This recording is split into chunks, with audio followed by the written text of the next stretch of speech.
Rome తగలబడుతుంటే ఫిడేలు వాయించినట్లు ఉంది రేవంత్ రెడ్డి తీరు. హరీష్ రావు ఒకవైపు ప్రజల ప్రాణాలు పోతుంటే రేవంత్ రెడ్డి ఏమో మూసి సుందరీకరణ మీద ఆటల పోటీల మీద రివ్యూలు చేస్తున్నాడు. నిన్నొక మంత్రి హెలికాప్టర్ ను అత్యవసర పరిస్థితుల్లోనే వాడాలని అంటున్నాడు. వాళ్ళేమో పెళ్లికి బీహార్లో రాజకీయాలకు వాడుతున్నారు. వరదల్లో చిక్కుకుని 2 యువకులు మృతి చెందారు. ఇది ప్రభుత్వ వైఫల్యమే. వారు కొన్ని గంటల పాటు కరెంటు పోల్కు పట్టుకుని తమను రక్షించాలని వేడుకున్నారు. సహాయం కోసం ఎదురు చూశారు. జిల్లా కలెక్టర్ అధికార యంత్రాంగానికి సమాచారం ఇచ్చినా వారు పట్టించుకోలేదు. మధ్యాహ్నం కరెంటు పోల్ కూడా కొట్టుకుపోయి ఆ 2 యువకులు చనిపోయారు. మాజీ మంత్రి ఎమ్మెల్యే హరీష్ రావు రాష్ట్ర ప్రభుత్వం వరద నివారణ చర్యలు తీసుకోవడంలో పూర్తిగా విఫలమైపోయింది. ముఖ్యంగా ఈరోజు ఈ ఫెయిల్యూర్ అంతా కూడా రాష్ట్ర ముఖ్యమంత్రిది, రాష్ట్ర ప్రభుత్వాన్ని. ఎంత బాధతో ఉన్నామంటే ఈరోజు ఇవాళ హవేలీ గన్పూర్ మండలంలో మరి 2 యువకులు చనిపోవడం జరిగింది.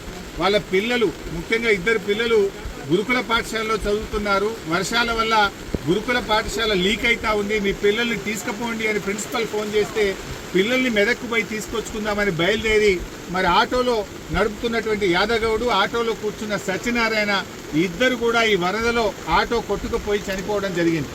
ఆ 2 దాదాపు కొన్ని గంటల పాటు కరెంటు పోల్ పట్టుకొని ప్రభుత్వం నుంచి ఏదైనా సహాయం అందుతుందా, హెలికాప్టర్ వస్తుందా, ఎన్డీఆర్ఎఫ్ బృందాలు వస్తాయా అని 4-5 గంటలు ఎదురు చూశారు.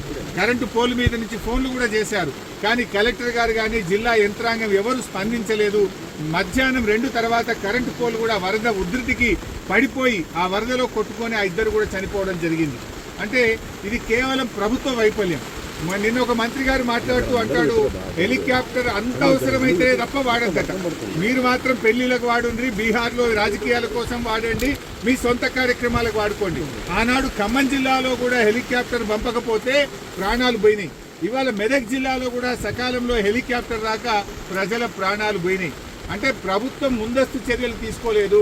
నిజాం సాగర్లో ఈ వరద ఉధృతిని చూసి గేట్లు ఎత్తి ముందుగానే నిజాం సాగర్ను ఖాళీ చేసి ఉంటే బ్యాక్ వాటర్లో ఇంత నష్టం జరిగి ఉండేది కాదు.